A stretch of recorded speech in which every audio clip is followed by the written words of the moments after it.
How's it going, folks? I am back from a week off of the Raw review. The Heat played last Monday and they got their ass kicked. I wasn't in any place to talk about Raw, man. It was a bad time. I was pissed off. This time, they played. They won. They played early enough to where I could, watch Raw on the DVR. And pretty much, I caught up live by the end of the show. This will be the only difference between this week's Raw review and last week's is that you'll be able to hear this one. I'm just kidding. But seriously, you'll be able to hear me. And that's about it. Um, hey, I'm just saying, man. King, that's like LeBron getting taken off the Heat, man. Doesn't draw, man. I'm just saying.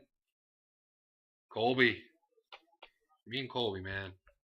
One day, me and Colby will do a review if Jake's like sick or something, because Jake, don't get me wrong. I like watching Raw with Jake. I like doing Raw reviews with Jake. But that is a sleepy ass dude. It makes me uncomfortable doing Raw reviews when the dude is sleeping and I can't tell if he's being serious or if he's just doing it for the effect of the Raw to be boring. I'm just sitting there like, talk. But anyways, here, tangent.com. I'm just trying to watch the Grizzlies get in that ass right now. Anyways, let's get into Raw. Started off, dance off. Fandango and Summer Rae come out. Chris Jericho and some other bitch. She was looking good. And Fandango's just like, man, I ain't about to dance. I don't want to dance right now. And they're playing the wrong music. The people wouldn't be quiet. It was a lot of this and that, and it led to him just, going after it. Summer Rae twists her ankle. My boy Chris is like, let me fix that ankle one time. I'm just a guy with a rocket launcher. And then, Fandango comes in while Chris Jericho's helping Summer Rae and starts wailing on him. So it was genius. And by the end of it, we found out that Summer Rae was faking it. What a gangster. So Fandango beats down Jericho, and it was pretty cool. Then we get Ryback versus Zack Ryder. This is one of those matches where we have to play guess who won this match. Yep, you're right. Ryback did win. Ryback rules. Hey, I'm all aboard Team Ryback for Sunday though. All aboard Team Ryback, baby. O'Doyle rules. Then we got Darren Young and Titus O'Neil, the primetime players versus tons of fun, tons of funk, whatever. Long story short, Titus ends up getting the role of on Brodus Clay. I'm very happy with this because primetime players I love, and tons of funk I don't love.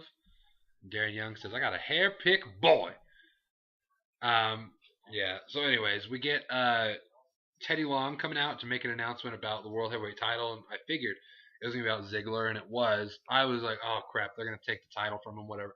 But they didn't. They ended up saying that instead of the triple threat ladder match at Extreme Rules, it's going to be Swagger versus Del Rio in a number one contendership I Quit match. And that later tonight, Big E Langston would have to face one of them, and we get a vote on the WWE app, which I don't have, so that didn't matter. We do. Oh, let me mark. We do get announced Dean Ambrose versus Kofi Kingston for the U.S. title Extreme Rules. Thank the heavens. Speaking of Kofi, he beat Damian Sandow in a quick match. Damian Sandow is still the man, even though he loses all the time, and it's unfortunate.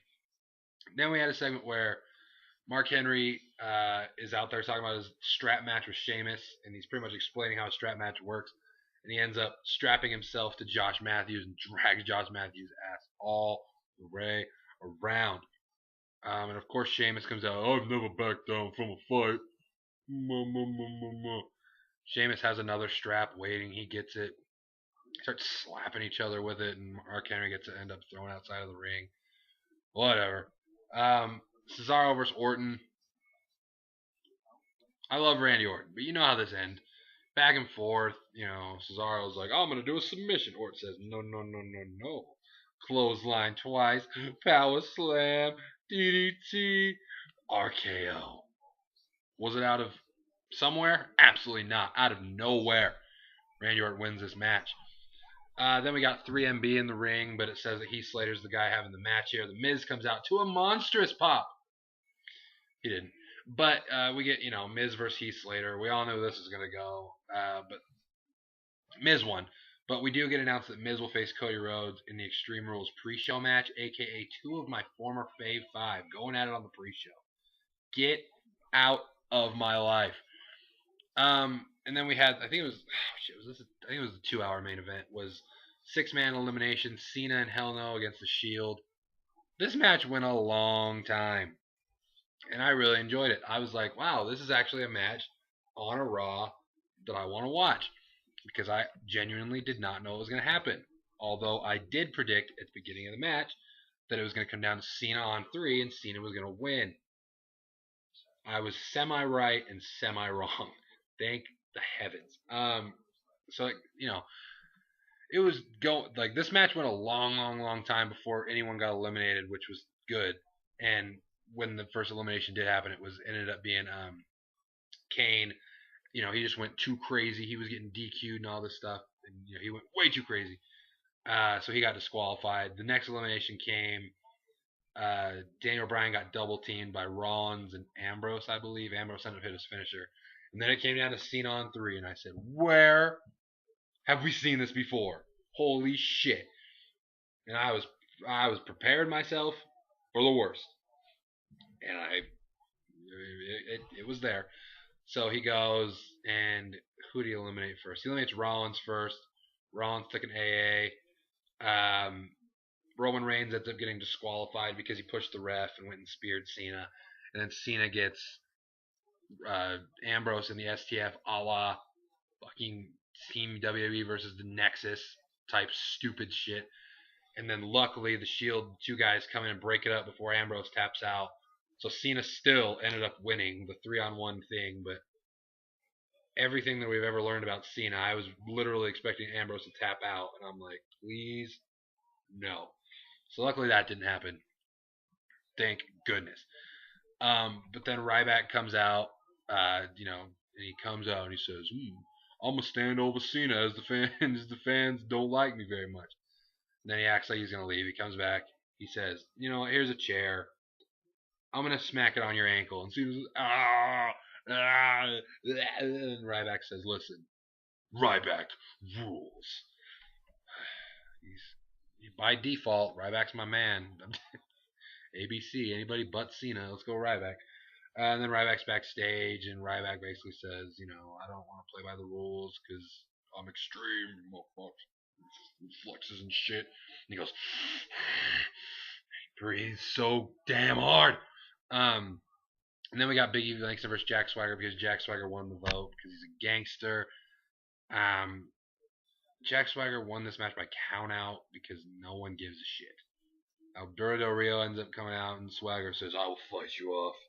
Ricardo's attacking Swagger, and then Big E says, no. Big E this was just stupid, but whatever. Of course, Del Rio gets the upper hand. Del Rio always gets the upper hand. I hate him so much. But I do like I Quit matches, so hopefully he's not going to win. It's going to be stupid. Anyways, Natalya versus AJ Lee. AJ Lee wins with a badass submission. The Bellas were at commentary. Caitlyn was with him. Caitlyn had a present. The Bellas like, oh my gosh, I bet she said it to herself. Catfish. But yeah, AJ wins with the Black Widow submission. It looked pretty badass. I'm not even going to act like it wasn't that cool. Like, it was pretty badass. Just saying. And then Jericho has a backstage interview, and he basically says he's sick of playing games, and he wants to, dance all over Fandango's face, which is, clever. So they'll have their match at Extreme Rules. That should be pretty good. The WrestleMania match wasn't bad. I really like both guys, so that's cool. Triple H, and then the main event, Triple H comes out, the cage is lowered, and he stands in the ring, and he basically says they've been, we've been battling for a year, and it will finally be settled at Extreme Rules. I will call you out. So, of course, Heyman and Lesnar come out. The only thing I was mad at is Heyman should have been wearing that beat-up World Heavyweight title if Triple H is at. Would have been a good time. And then Paul Heyman points out that Triple H said the H word. He said hate. We are not allowed to say hate in the PG era of World Wrestling Entertainment. So he said that he had actually, he had succeeded in getting him Sting, and he says, the normal thing. Lesnar's ready for a fight, but he has to wait till Sunday because my client doesn't fight for free. And they leave, and Triple H is like, no, listen. I'm gonna not talk to Paul Heyman anymore. Brock Lesnar, you gotta be a man. You gotta quit listening to him. Are you gonna come down here and prove that you're the baddest man on the planet, or are you gonna stand up there and be Brock Lesnar the bitch? Bad idea. Actually, it ended up not being a bad idea. It's bullshit.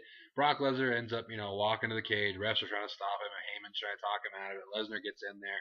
They go at it. Lesnar gets the upper hand for about 2.5 seconds before God, Triple H. God, nothing pisses me off more than Triple H. Triple H, I hate more than Cena. Like, it's gotten to that point. I hate Triple H more than John Cena.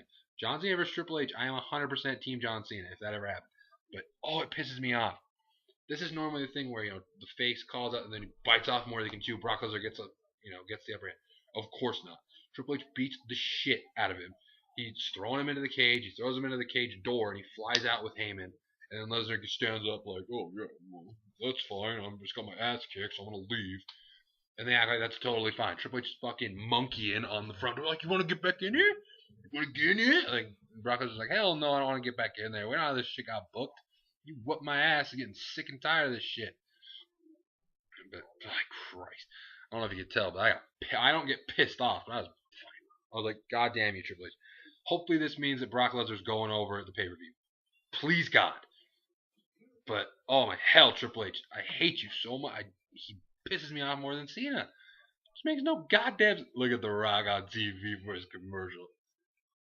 Man. Hey, if you watch this far, I want you to write in the comments. The Hero is about to be the best show of all time. Everyone will think you're lying, but it doesn't matter because that means you watched it this far. So just do that. Even if you don't agree with it, just say The Hero is about to be the best show of all time. But yeah, that is the Raw review for this week. The Heat are up 3-1, so I'm in a good mood right now. Let's hope it keeps rolling. I will see you guys soon. Maybe a Q&A this week, maybe not. We'll see. Maybe a Extreme Rules preview. I'll probably do that. But like this video if you could hear me this week. And let's get more than 15 likes. My dudes. That giveaway is coming soon. Just prepare yourselves. Just keep watching. I'll talk to you guys later.